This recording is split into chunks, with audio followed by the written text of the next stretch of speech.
it's time to not hand the Bob Barker mic, they have their own mics, but to hand the stage away to Lindsay and Alan of Lasso Studio. And they're going to talk to us about free and how that word has played a role in all of their creative pursuits and how they've chosen to move through this universe, making incredible things and bringing people together, whether that's through Ladies Wine and Design or Nashville Design Week, or, you know, animation for huge companies like MTV that reached, I don't even know how many people, because MTV's admittedly, who know, what are they doing? I don't know, but it's really cool, I'm sure. So lots of people could see all of these things and they've built all of that. And we're going to hear about all of that now. So thanks, guys.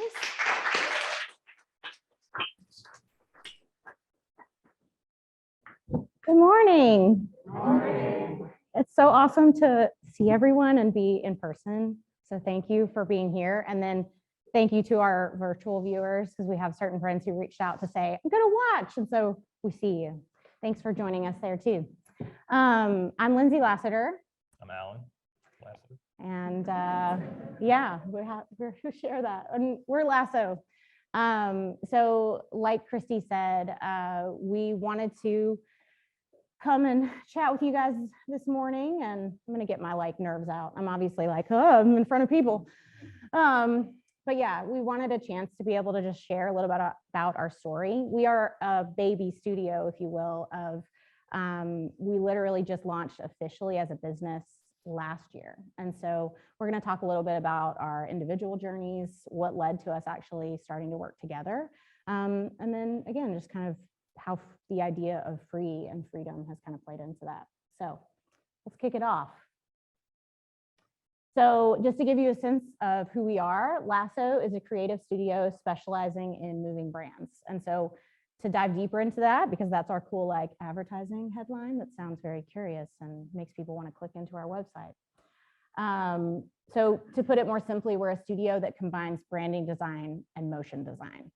And the reason that we really started to realize that this was really valuable is that there's a lot of incredible branding studios out there, and they're doing a little bit of motion and kind of adding that into brands. You're starting to see that more and more. And then there's a lot of really incredible animation studios out there who dabble a little bit in branding, but there's very few that are actually bringing it together at the very beginning.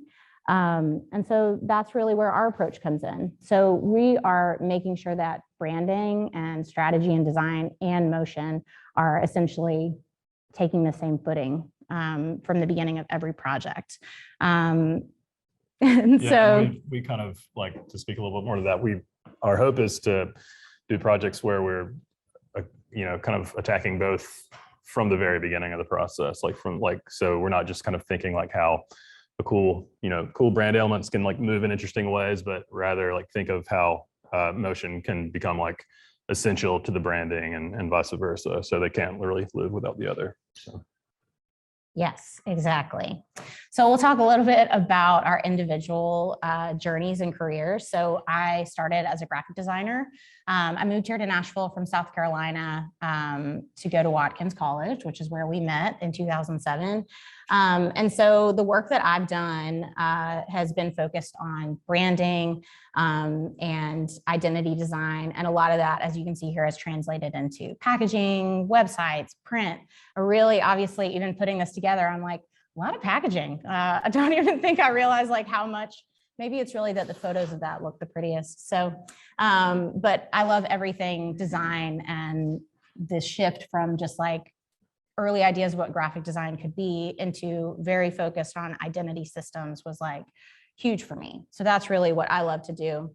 And so gotta click it over here. So in terms of just how my journey breaks down is after graduating school, I worked with Red Pepper, the good people over at Red Pepper. It's a digital agency. They do advertising. And so I started there as an intern in school. They were incredible to me, offered me my first job. And I was there, including my internship, about 6 years. And it was an incredible place to work. And I learned so much, but I was really craving very design focused work. So Perky Brothers was my dream job. And through multiple years of me emailing and getting to know Jeff Perky, I landed a job there. And so I worked at a brand studio. So again, Perky Brothers here in Nashville as well. And I feel like that was like my master's in branding. It was like the hardest but best job that I've ever had in terms of like super high expectations and just always pushing the work really deeply, and taught me a new way to think about branding. So life for us was changing where we were deciding to start our family, and so thinking differently about what we want in the future. So I decided to shift gears and take a creative director position in-house. So you guys are familiar with M Street, they're a hospitality company. And so they were interested in rebranding their restaurants and thinking about bigger things that they were building. So I was like, you know what? Marketing director is a friend of mine. We had worked together, and she was like, maybe this could be interesting. So I made that and learned a lot. That was so vital to understanding what it actually felt like to be inside of the business. So, you know, obviously businesses have their goals of, they want to have big creative goals, but it's so challenging to actually make them happen because they're running their business as well. So that was really eye-opening. And then in a surprise turn of events, that was a magical thing, I got let go from there. And so it was one of those things that I knew I didn't want to stay, but I had always been really scared to go freelance, but the universe was just like, get out there, we're forcing you. And so my freelance career started on accident, if you will. And so it turned into something that was really perfect for me and how I love to work. And so, yeah, that's me in a nutshell. This is me. Here's some of my work that I've done over the years. I think pretty much all of this is stuff that I've done individually before we started working together. And so my focus is animation and illustration. Those have kind of been my main points of kind of the work I've been working on for the last 10 years or so, I guess. And so, yeah, I started, if you want to go to the next one. Yeah, my journey started in film. I went to, like Lindsay said, I went to Watkins College. I was in their film department. And so I didn't really have any thoughts about animation or motion design or anything like that. I was just really focused on like learning how to be like a narrative filmmaker. That's what I hoped that I would be able to do with my career. Like when I graduated film school, I just kind of was working in Nashville doing whatever kind of like live action, like commercial gigs, being on sets sometimes. Sometimes I would get to like kind of direct like a super small commercial project or something like that. And eventually an animation project kind of fell into my lap. And I sort of took on this project having like very minimal skills, like in After Effects, which is like the main place where I do a lot of my work. And so I took it on, and it was a huge learning process. I realized that I was not prepared to take a project like this, but luckily I got through it. And I kind of realized that this was sort of a better fit for my brain, like thinking in terms of animation, as opposed to like having everything contained, you know, for me, digital animation contained on a computer screen versus like the sprawling chaos of like a set when you're doing live action. So that was a good fit for me.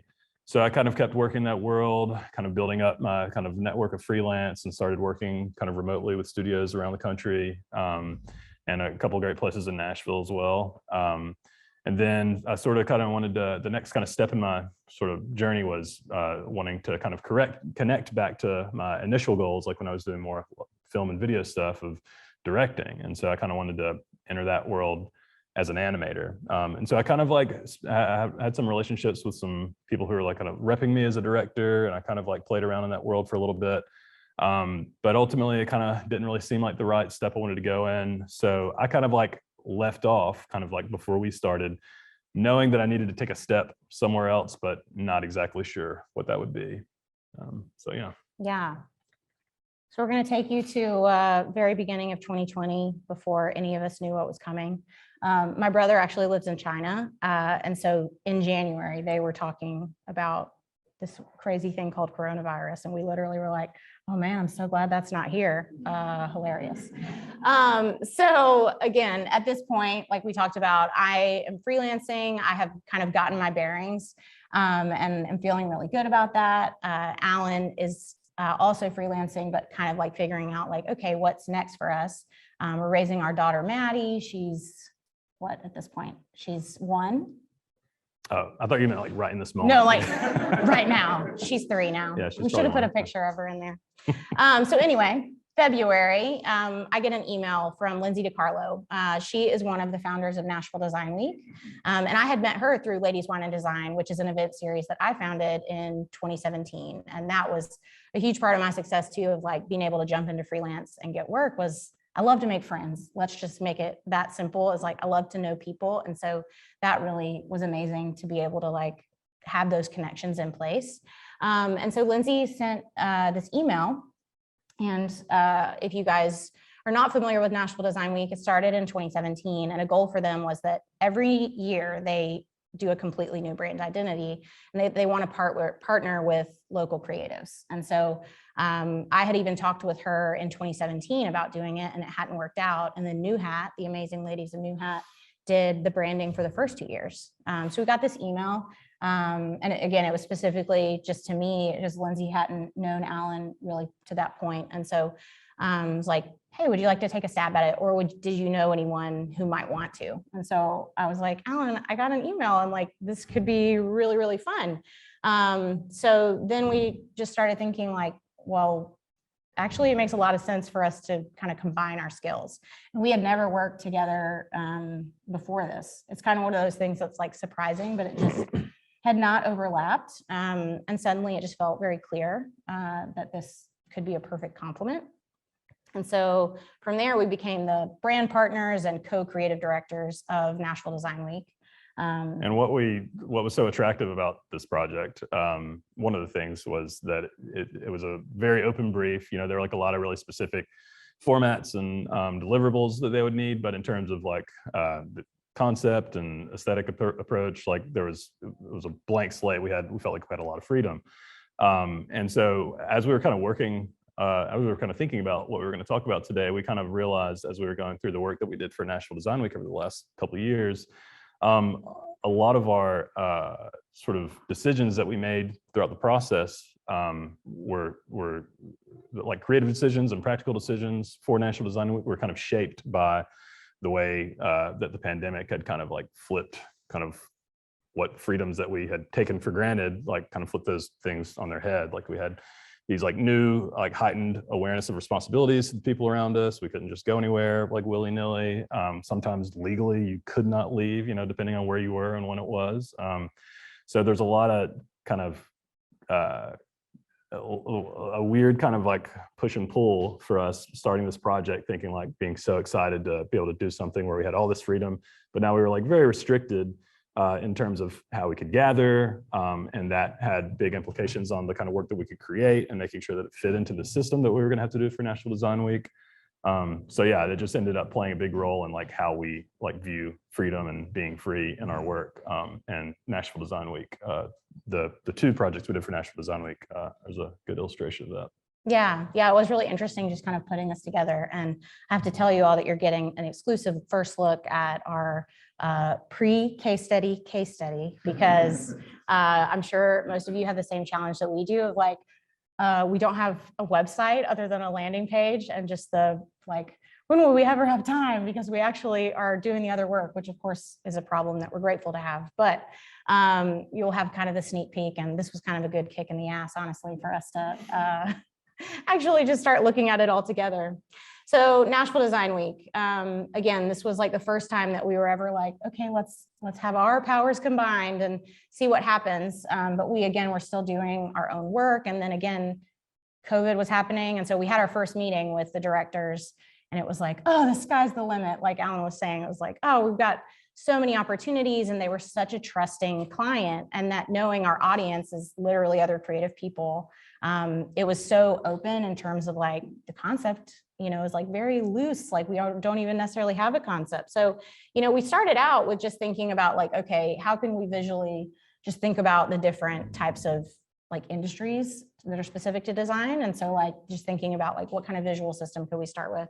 So we started playing with some shapes and then translating them into compositions.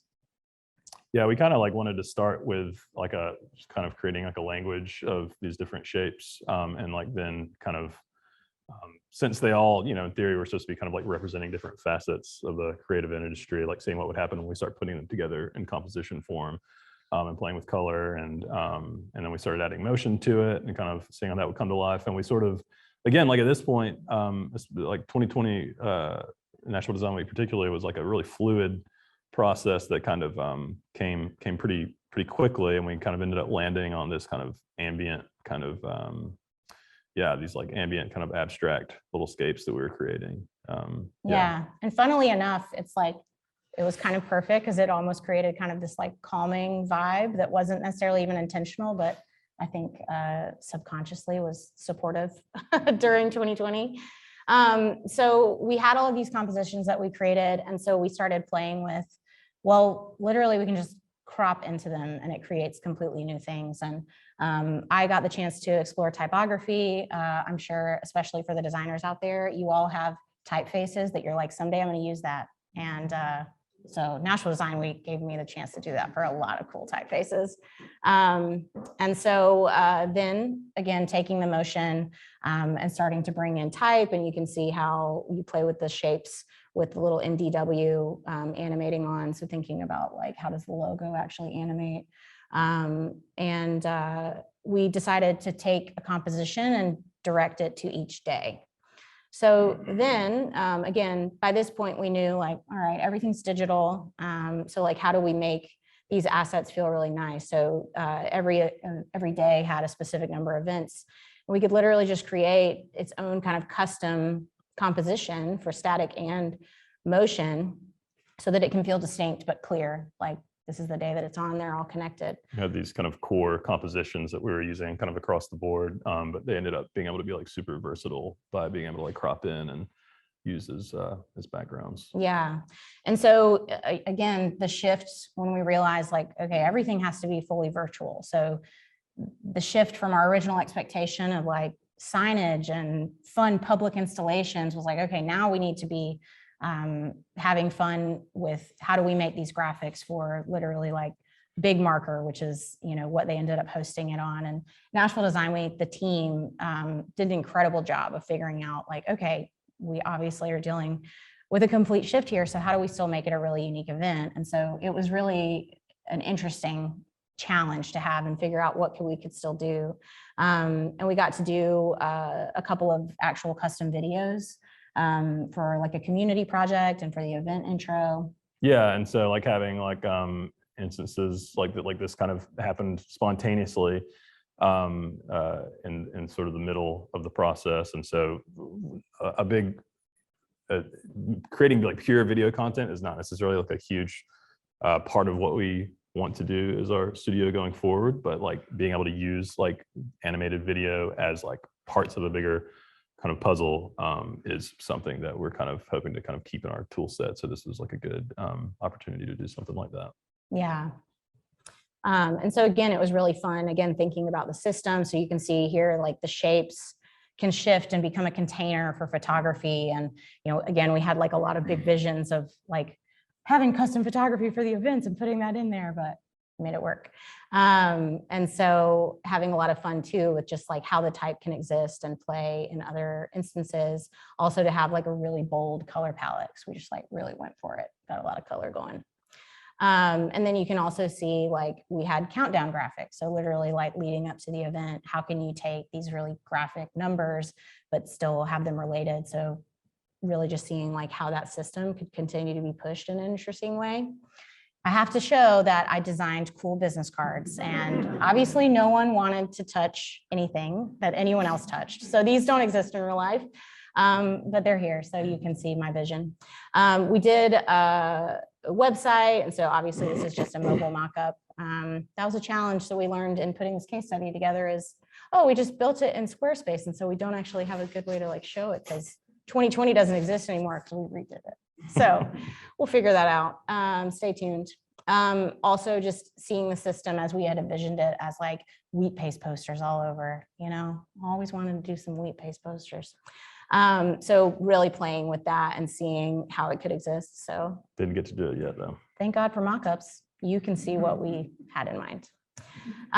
So the reality obviously was we did it as a webinar. And so I was honestly so impressed with the energy and how good the week felt. So obviously we're all literally just sitting there on our computers, but by having it on big marker and just the enthusiasm that of course all the event hosts brought, we still had an incredible experience. And I was so just jazzed at the end of it.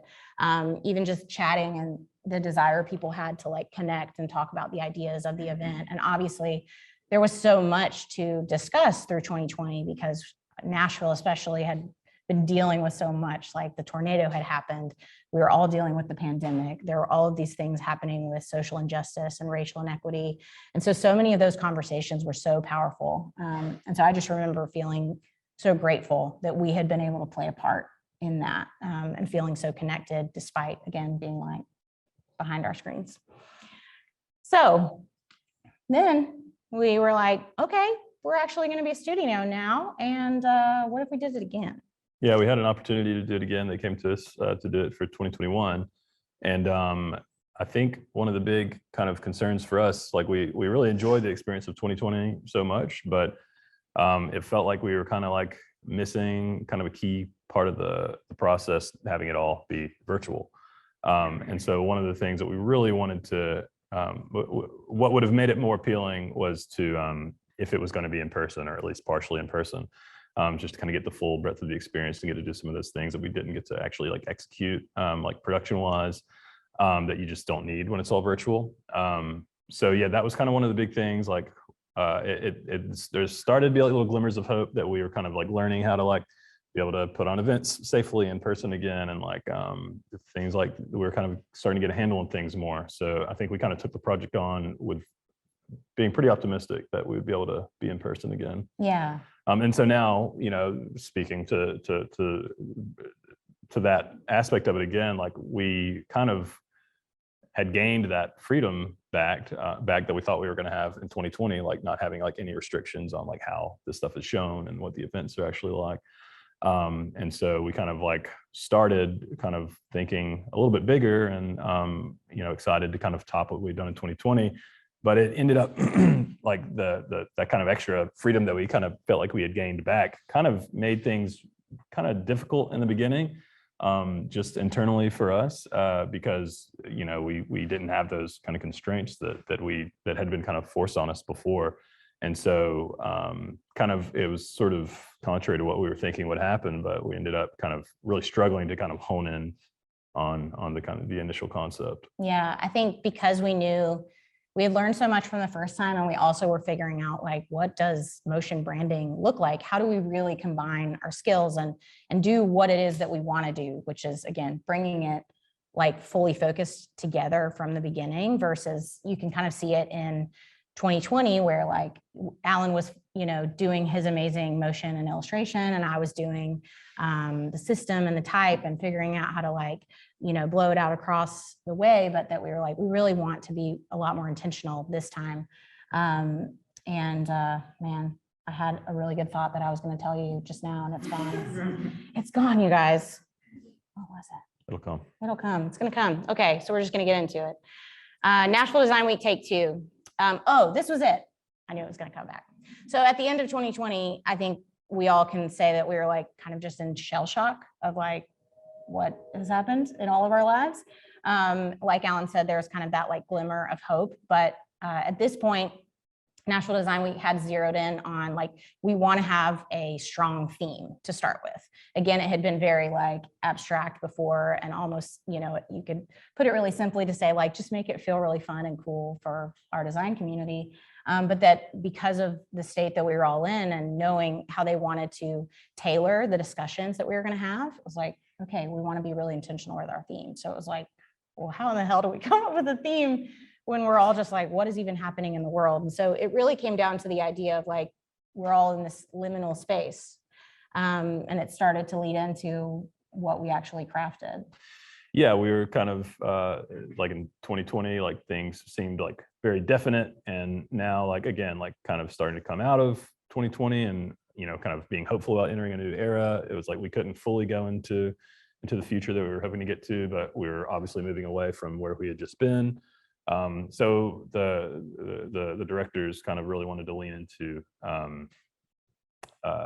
that idea of like kind of being in this kind of weird middle space. And so we tried to bring that into some of the initial kind of conceptual kind of illustrations we created, and playing like with type here, and kind of having this sort of air of like mystery about it, a little bit of like surrealism, kind of an absurdity, because that all just felt like what we were feeling. And so, yeah, we just kind of started off creating these illustrations, and we started implementing motion into them and kind of continuing that theme in the motion, like creating moments of just things like feeling kind of off, like not exactly right, and kind of wanting to kind of take that kind of those kind of like absurd, kind of surreal, kind of uncomfortable, vague feelings and kind of putting them into the concept that we were working with. Yeah, and so much of it was just about like shifting perspectives for all of us personally, because like everyone's life is turned upended essentially, and then everything happening in our world and culture is also shifting everyone's perspectives of how we're treating one another and how we're working and how our companies are working, things like that. So it felt like an incredible option to do that. And then again, we're trying to take it to the next level of like, how do we get more intentional with typography? So back to using one of the typefaces that was on my list, Beatrice Display, baby. So it's got these crazy contrasts, as you can see, like really blocky with incredibly hairline images. And so playing with the shifting perspective and just the weirdness and the energy, and that was really fun to be able to start seeing that come to life. And it also could create a really cool contrast to the other really bold typography that we had. This is one of the first pieces where all of those elements started coming together and like the actual like kind of brand and week teaser. So really giving it a lot of energy. Sorry, yeah, this was I think this was like the first promo that we put out, like about what the theme was going to be in 2021. And so I think at this point we had like finally kind of worked through some of those like difficulties of having to really fit within, like getting really intentional like with a theme, and it started kind of coming together. This kind of was like a display of kind of all the techniques we've been working on. Yeah, so it was really fun too, again, to just learn from each other in this way. Like a big thing that's been interesting for us is, even though we're both in the creative field, is like we speak different languages. And then I'm sure you guys have all experienced this too, where like you think it's so easy to describe something visual, but like it's really not. So we started to learn a little bit better how to communicate with each other. And then starting to think too of like, okay, we have this family and how does it work across all the assets? Because we want to push motion where it's possible, but of course static assets still exist. So creating like actual template systems, just love me a system, y'all. Template sounds like a bad word, but it's good. So these are actually billboards that we got to make that were part of the Nashville sign, which was like, oh, wow, like a level unlocked, we did a billboard. And then we got to play a lot more with the countdown this year. So playing with the contrast and creating this really fun loop. And it just felt so bold and graphic, and like it was such a strong statement for and trying each to one. Bring the idea of like the again, like the kind of liminal space, the in-between weird space, like using that with some of the animations that we were doing, like and like the croppings of like the letters and the numbers, having them kind of crop out of the bounds and having them like come on screen with spaces like forming to create like a recognizable symbol, basically. Yeah. So that was really fun. I just remember, like us talking about these ideas, and then again, since we both have like different superpowers, to like talk about it and then see it, and you're just like, wow, yes, like it's so exciting to have your very abstract idea like be brought to life and feel like you're getting there. So this year, things were real. You can touch them, you can see them, you're engaging with other people. So those are the Nashville design directors, amazing people. Underneath the Nashville sign, our billboard will always be close to our heart.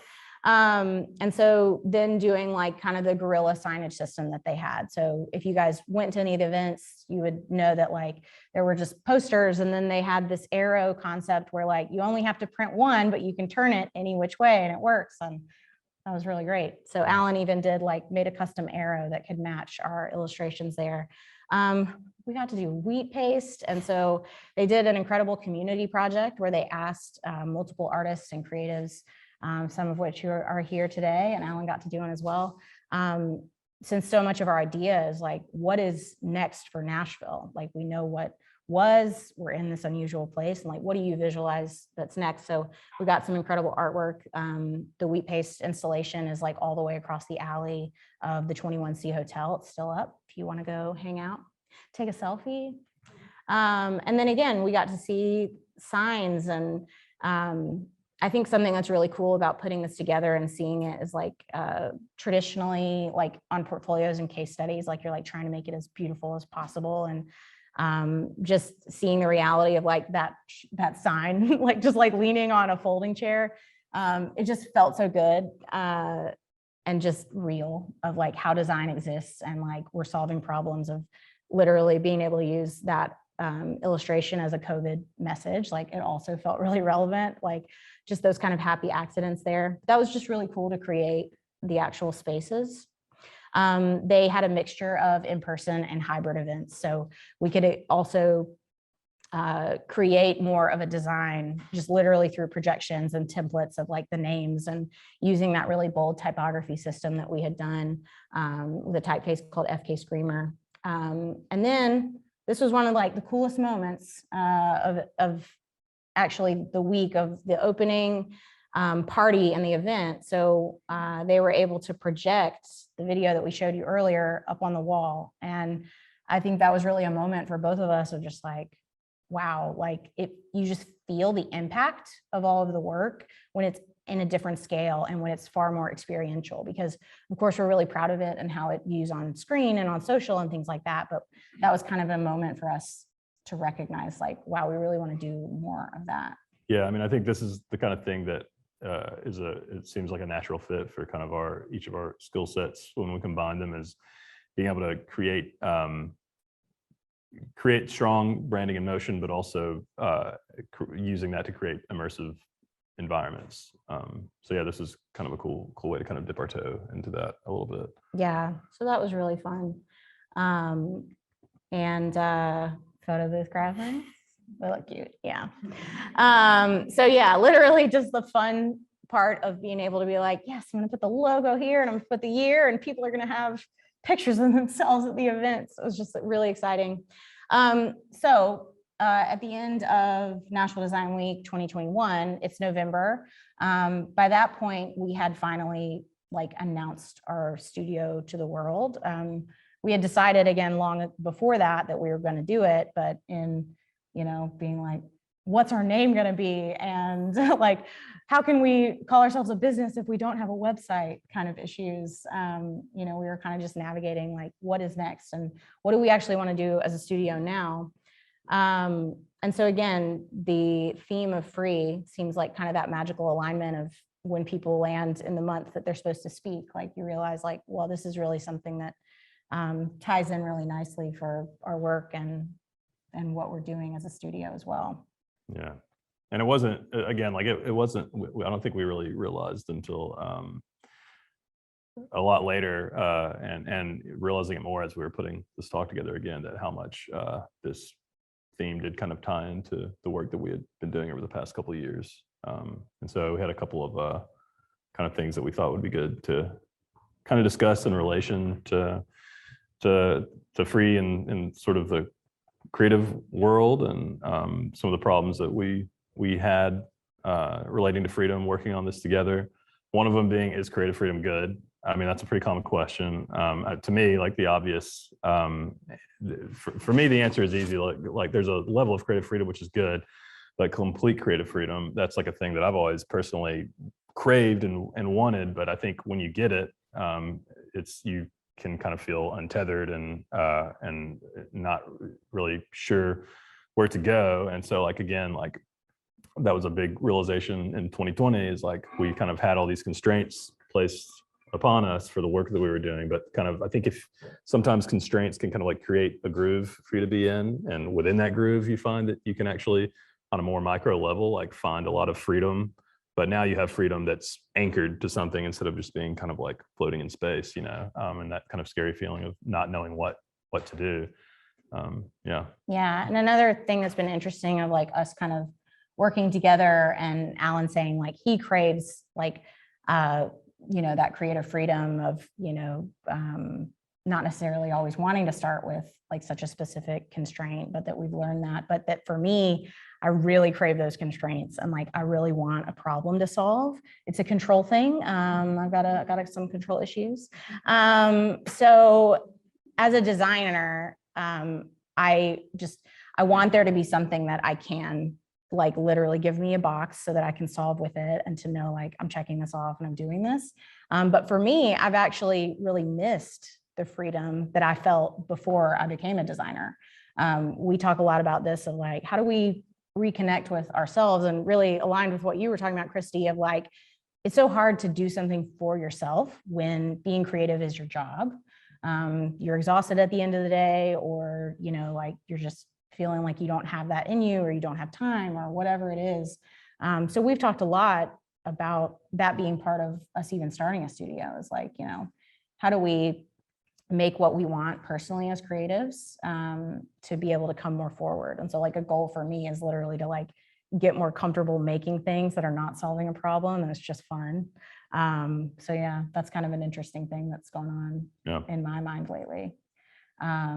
So yeah, and it's just really been interesting too. Again, Alan noted on this, but putting this together and thinking about how that kind of has like played in for us. Another thing that has been interesting in the idea of like having freedom as a studio and starting our own business is we literally can like work and run our business any way we want. And I think we both had ideas, especially like younger in our career, where you're like, there's a right way to like run a studio or to manage a project, or you know, like it's like we didn't want to screw it up or look unprofessional. And so I think Alan had all this experience working with different studios and seeing how they were doing things. And then I had all this experience working in different type of creative businesses to the business type of model. And so there was this freedom that emerged that was like, we can do it the way we want. I don't have to do it exactly the way, you know, my previous creative director from that company did, or whichever, which was like, I learned so much. But even embracing like how we actually talk or how we would present our ideas was really freeing along the way as well. Yeah. So another thing that's been interesting for us along the theme of free is how does free, the idea of free, play into collaborating and being partners? Yeah. So yeah, again, I've like my whole career, I've like really craved like freedom and having openness and being able to do like whatever kind of strikes you. And so that was like that's been like a big thing that we're getting a lot better at. But in the beginning, it never got too bad. But there are times where like you are kind of like struck with the reality, like, oh, I can't just, if I have an idea and it works for me, I can't really just do it in the same way that I used to. Like I have to run it by my partner. Like I have to make sure that it works. And so that was kind of like a interesting thing to learn how to deal with. And not only just coming to an agreement on an idea, but literally learning each other's language and learning how the other person takes feedback and gives feedback.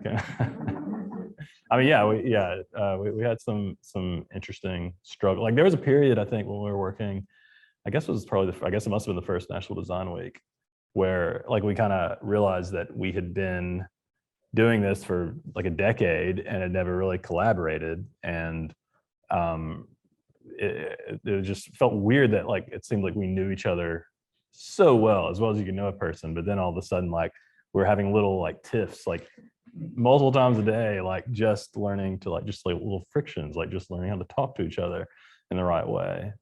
Because we used to have like separation during work.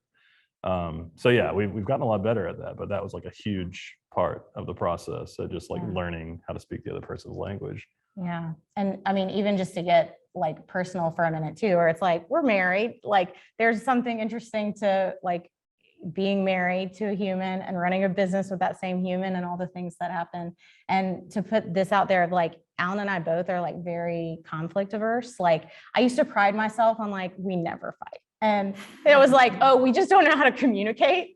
And that like, we don't like yell when we're upset, you know, it's kind of like that quiet kind of vibe. So that was fascinating for us to literally like learn, like, okay, we've had to learn how to do this as partners, like married husband and wife. And now this is like a whole new venture. And I have to say too, that like Alan brought up years ago, and to give you guys preference, like we met in 2007 and we started dating in 2008. So it's like, we've been together for a long time. So years before, maybe even before we were married, and Alan had always been freelance, and he was like, you should be freelance, like you'd be so good at it. And I was like, no, like I'd be terrified to be alone, like I need people around me. And so like I would just be isolated, and how would I get work, and like very fear-based. There's also fear for us too of like, feel scary to have both people be freelance, where you're like, what about the stable job, and what about health insurance, and things like that. So he even had said, like, you know, what if we work together? And this was years ago. And I was like, oh no, I don't think that would be good for us. Cause I had this idea too of like, we need our like separation, and like, you have your day and I have mine, and then we talk about it. And like, if we work together, what are we even going to talk about?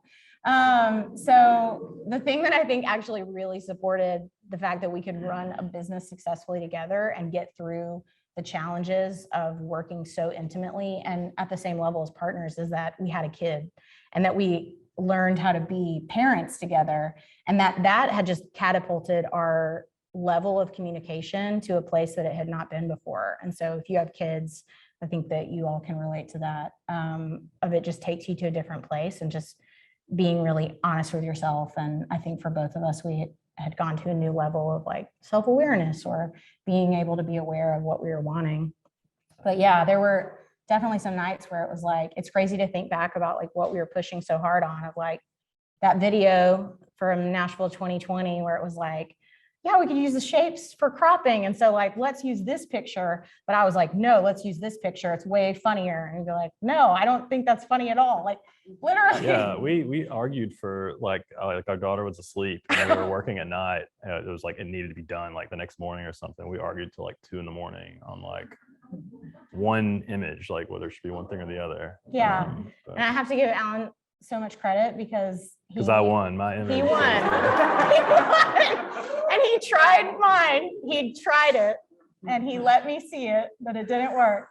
And then I also could be like, yes, you won. You won. Won that one. So yeah, that has been really fascinating. And again, the idea that like, oh, we're running our own studio, so like we're the boss now. But again, since we're partners, like we are doing this collaboratively, and that's a huge goal for us of like, we're still navigating like the projects that are coming in for us now, like how do we come to it with like equal footing and learning how to do that. And then another thing that we've thought a lot about since creating our studio is the idea of how to create freedom for ourselves. Yeah. There's a person, we're distracted. So yeah, a lot of our focus in actually becoming a business is, okay, we want to start a business now. We don't just want to be freelancers who are working for other studios. We learned so much and we had a great time doing that, but that we want to make our own decisions in that way. And that we want to create the life that we actually want. You know, like we've been into our careers for about a decade. We got it out of our system and we were like, oh, we want to do is create, and like working super late nights. And again, having a lot of fun doing that, but reaching the point of burnout and saying like, okay, what do we actually want for our life? Like work is not everything. And that was freeing in a big way too, for us to learn that. So recognizing like, what do we want for ourselves personally? What do we want for our family? Because obviously that's so much of what's important to us, even more than our work. And so we've actually been working since March of last year with a business advisor, and they're based here in Nashville, called Elevated Outcomes. And so our friends at New Hat, again, had worked with them and recommended to us, like they were like, it was just a game changer of like the work. And so we just had that instinct of like, yeah, like they'll help us like plan out our business and like get clarity. But even looking back, I'm like, I'm not sure we even really knew what we were signing up for, but just this sense where we were like, we're artists and we do not have any idea how to actually run a business. Like we just don't know. And so it was really fascinating because we felt so much resistance to the work that we were doing with them at first, which was getting super clear on like, what is it that we do and how do we talk about ourselves to other people so that they are clear on the services we have and the value there. We were like spending a lot of time with them, like thinking about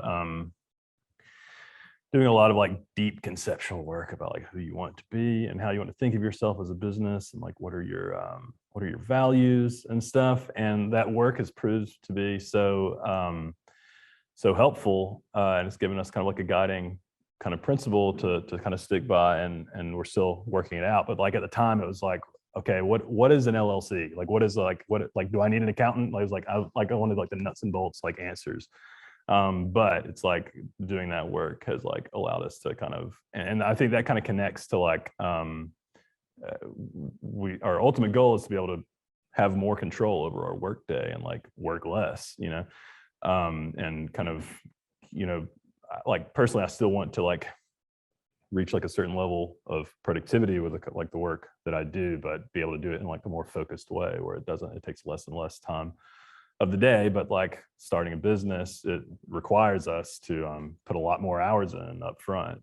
So yeah, all kind of like part of the journey to kind of see if we can get to kind of creating, like giving ourselves a little more freedom on how we kind of design our work life. Yeah, so we definitely felt a lot of resistance to those because the questions are just hard and they make you really ask yourself the hard questions of like, what do I value and what do I want? And again, us aligning on that to figure out like, what do we want for us and not just personally, but still can support that. And so can't praise them enough. Julie is amazing. And so with that, we can move into Q&A if you guys have any questions. Yeah, so I know first,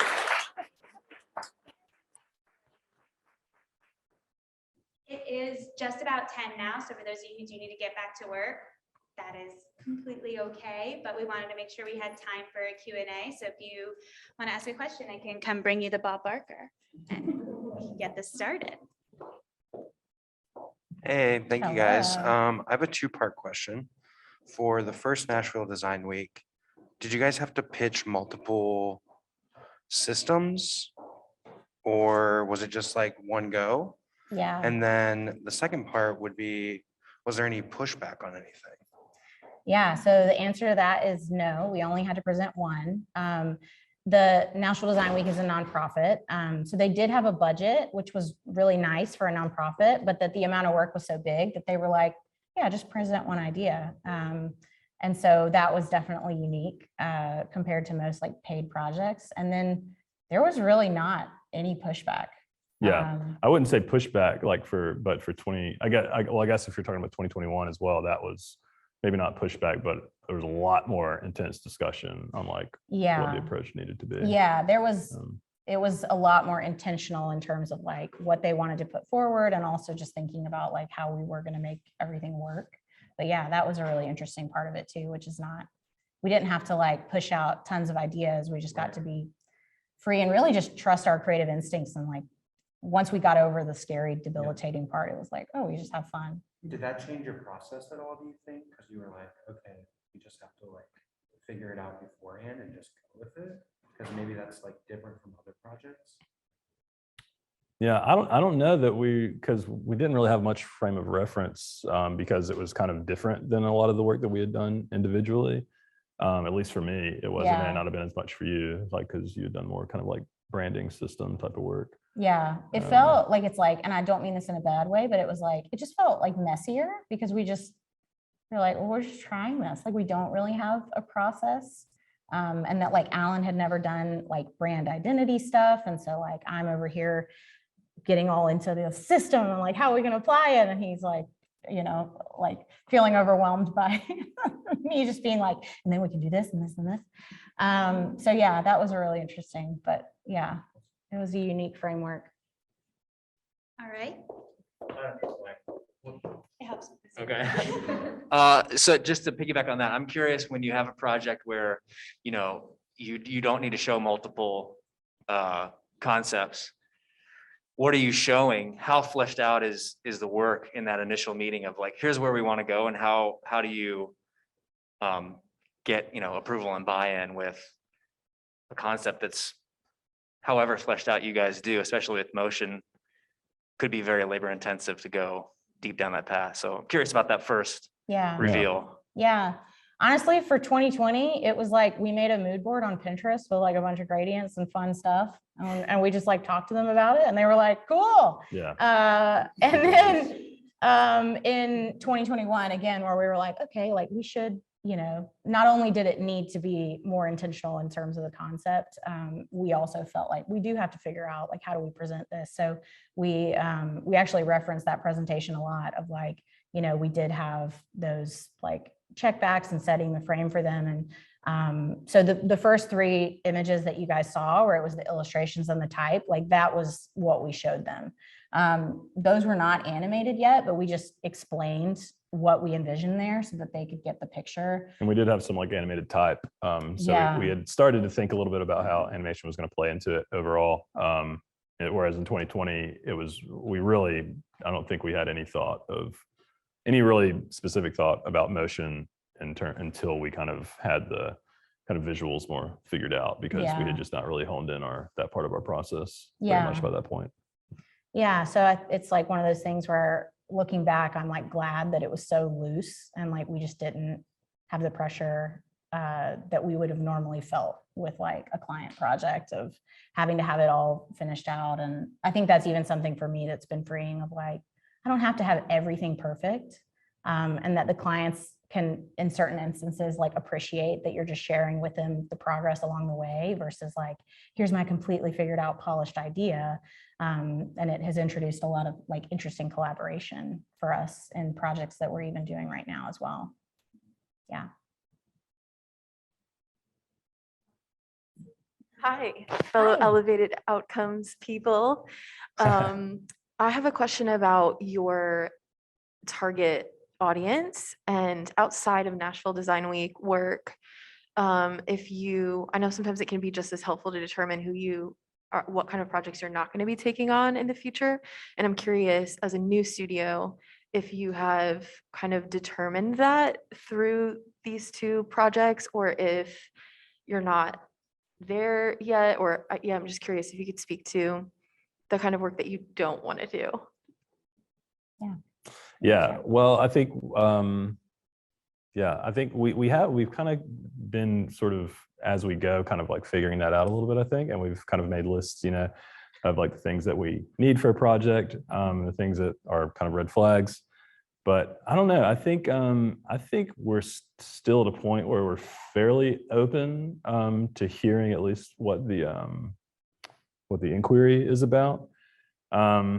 I don't know. I'm having trouble. We definitely like want to like get more opportunities of live events like Nashville Design Week and like creating like immersive kind of environments. But yeah, I think we're still pretty open, but you probably can speak better to what we want to avoid. Yeah, I think for us, it's recognizing that like we have to have a project minimum in terms of budget, and that we're not going to do pieces anymore. Like we want to create systems. Our goal is to be a partner from the beginning. We're still open. Like, for example, we're doing a brand video that we didn't do the branding for right now. But that the brand was like new and really well done. So we were like, okay, this can fit in really well for us. But even in that, it's like learning like, okay, well, like, you know, what is it that we're craving in terms of execution? So it's like, we want to be partners with people. We want to be able to talk to the decision makers. We're learning a lot too, like the different sizes of businesses and organizations and how much connection. And I'm sure a lot of you who've worked directly with clients feel this. It's like when you're connected to the decision makers and the stakeholders, like it's way cleaner, smoother of a ride. So we're learning a lot about that. But yeah, it's even been difficult to, like, if people are reaching out to us about like smaller projects, like just a logo, and to say like I feel like guilty almost to be like, no, we don't. But like, there's been a lot of freedom too in saying like, no, but I know an amazing person to send you to, because we do have that network of amazing creative people here too. So yeah, it's been helpful, but I think we are, like Alan said, it's like still open enough now and then learning from that along the way. Yeah. Any, yeah. For Lindsay, how do you feel like working in-house at a branding studio, at an agency has prepared you to run your own business? I think it's been incredible, and I'm so grateful that I had all of those experiences. Something that's interesting for us running a studio together is that we didn't realize it until we really started, but like each of our strengths are opposites.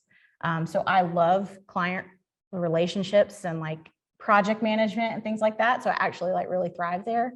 And so I think seeing all the different scales and types of projects and types of businesses that I have in each of those places gave me such an insight into like how things are done, what different ways there are to solve things, what honestly a smaller team can do. You know, like you hear sometimes about like the insane budgets that agencies will get, and you might see something and be like, really, they paid how much for that? Like kind of a feeling. And so realizing how much power we have as like a smaller team, and we scale up and have started to like hire contractors for the right fits and things like that. But yeah, I think doing that and then going into freelance, seeing that like that actually really aligned well with how I think or how I work was really great. And then just the, you know, kind of magic alignment for us of like, oh, great, I don't like doing that part, but you do, like, you're great at that, has been a gift for sure.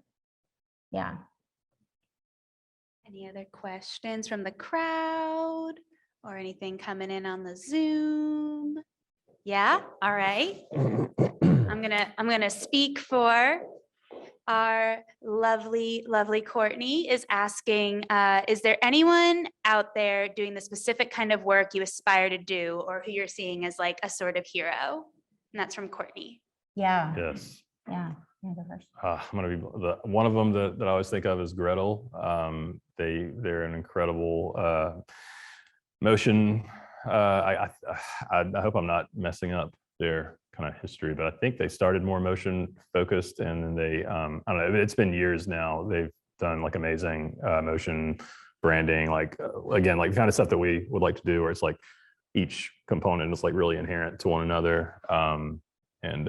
Yeah, Gretel is one. Yeah. I'm It's like blanking. Collins in New Collins. York. So it's interesting too, is it's like, since we're in different worlds, we had different ones that we were like looking up to. And so Collins, I've long been a fan of their work, but I think in the last few years, they've really done incredible work, and it is amazing how they bring motion in as well. Dia. So, is Dia. one. Yeah. A Yeah. few more. Yeah, we made a list of that. So that's a great question, Courtney. You can DM us on Instagram, which everyone can go follow us on, even though we only had 3 posts. We're going to get there. So just stay along with us. But yeah, it's been really cool to see people who are like ahead of us on this path. And then again, thinking like, what do we want to bring to this and how would we approach it as well? So thanks, Courtney. Okay, any other questions before we wrap this up? That is okay. I know they were just so thorough. So I guess, is there anything that you guys are hoping to pursue this year or to free yourself from? Or you just give us a couple great people to follow. Is there anything you're doing that you want to, you know, shout out about while we're here, things we should be excited about or looking forward to, either from you guys or elsewhere in Nashville that we should be involving ourselves in? Yeah. What do you say? We're just hoping to kind of navigate through like we're still taking baby steps, getting things off the ground and growing pains and getting through all that stuff. I think that's our main focus right now. It's just kind of figuring it out. Yeah. Yeah. Really just truly being like, okay, we're a business now and figuring it out day to day. And that website, the portfolio website, it's going to be on our tombstones. Site coming soon. Yes. Yeah. I think we were hoping to have it up like September 2021. And then it was January 2022. And so we only got a few more days of January. So we'll see. It's ongoing. Are you guys doing this site? Yeah. And that's something too. It's like, oh, great. Like we're working with developers now, like to help us in that. But yeah, again, I went blank on something. That's okay. Yeah.